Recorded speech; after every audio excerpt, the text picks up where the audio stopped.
સંવિધાન અને લોકતંત્ર બચાવવાનું છે.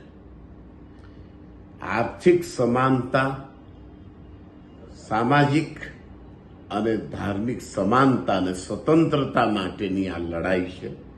ભારતીય જનતા પાર્ટી સામે સ્વતંત્રતા સમાનતાની આ લડાઈ છે અને આ સંઘર્ષ છે અને પાર્ટીએ આદેશ આપ્યો છે.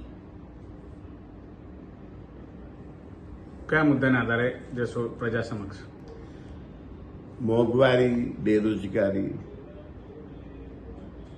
મણિપુરની અશાંતિ, ચાઇનાનો આતંક, સરહદો પર ચાઇનાનો કબજો.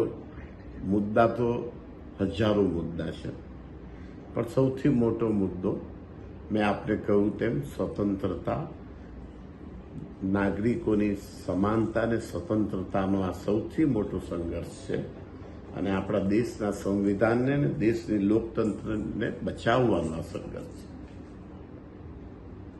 આપની પસંદગી કયા મુદ્દાના આધારે કરાઈ?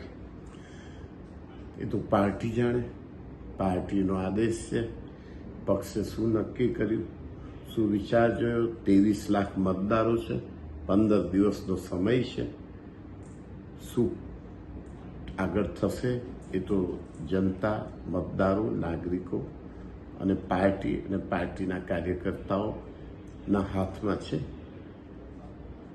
સી.આર. પાટીલ સામે જીતી શકશો? ચૂંટણી હાર જીત માટે નથી.